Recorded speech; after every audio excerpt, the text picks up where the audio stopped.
Graças a Deus, tudo bem?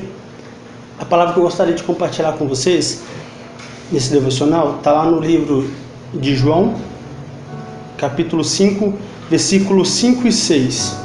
E estava ali um homem enfermo, havia 38 anos. Jesus, vendo-o deitado e sabendo que estava assim há muito tempo, perguntou-lhes: queres ser curado?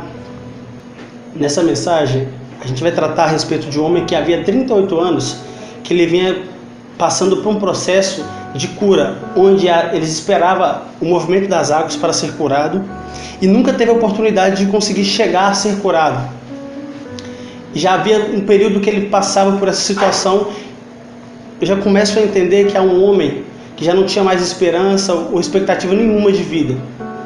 Por viver aquela situação, por viver com uma doença, ser um paralítico, quando você tem a possibilidade de chegar próximo de um sonho ou de uma realização e você acaba se frustrando, é uma situação muito cômoda. E eu fico tentando imaginar a situação daquele homem. E Jesus chega a ele e pergunta para ele se ele quer ser curado. Essa pergunta para muitos pode se tratar como um certo tom de ironia, mas eu tenho para mim que Jesus começa a demonstrar que aquele homem chegou ao ponto de entender que tudo que ele vinha passando era um processo. Todo esse tempo que ele passou foi um processo para entender qual a necessidade da cura dele. Porque muitas pessoas hoje são curadas, são tratadas e seguem sua vida e não conseguem tratar e curar feridas de outras pessoas que passaram ou passam por a mesma situação que ela. Eu tenho para mim que aqui, quando Jesus chega naquele homem e pergunta: você quer ser curado? Jesus demonstra para ele qual a importância dessa cura na vida dele.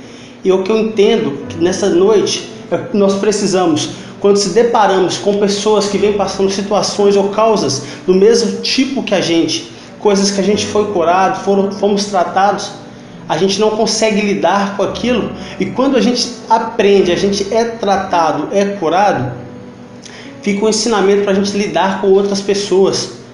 É algo que a gente precisa se aplicar na nossa vida. Não ter aquela cura como um momento, uma história ou apenas um testemunho. E sim algo que devemos praticar para que outras pessoas possam ser curadas e libertas. Na palavra fala que algumas pessoas, ao mover das águas, elas eram curadas. Quantas pessoas não foram curadas e não teve a capacidade de voltar atrás e falar: nessa oportunidade que eu tive, eu vou ajudar a vocês a ser curado, a ser tratado.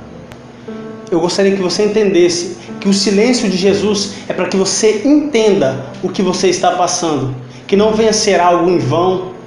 É difícil, é doloroso, é uma situação constrangedora muitas das vezes, sim, mas tem um propósito, há um objetivo para que tudo isso aconteça, porque todas as coisas cooperam para o bem daqueles que amam a Deus. Então creia, há uma oportunidade na sua vida. Nunca deixe de fazer o bem. Faça o bem, por mais que você não consiga entender o porquê daquilo ou porque você está passando aquilo. Continua, não desacredita, lute, tenha certeza e convicção na sua fé. Tenha certeza no seu sonho, no seu objetivo. Não é porque no mover das águas ou no mover daquele tanque que você não foi curado ou que você não conseguiu, naquele período de agitação, ser curado. Não é devido a isso que você não vai ser uma pessoa realizada, com sonho, ou uma pessoa tratada. Entenda, tem um processo de cura, um processo de libertação, de transformação na sua vida. Quando chegar a hora certa, as suas realizações, os seus sonhos, todos vão se concretizar e você vai conseguir passar isso para uma outra pessoa.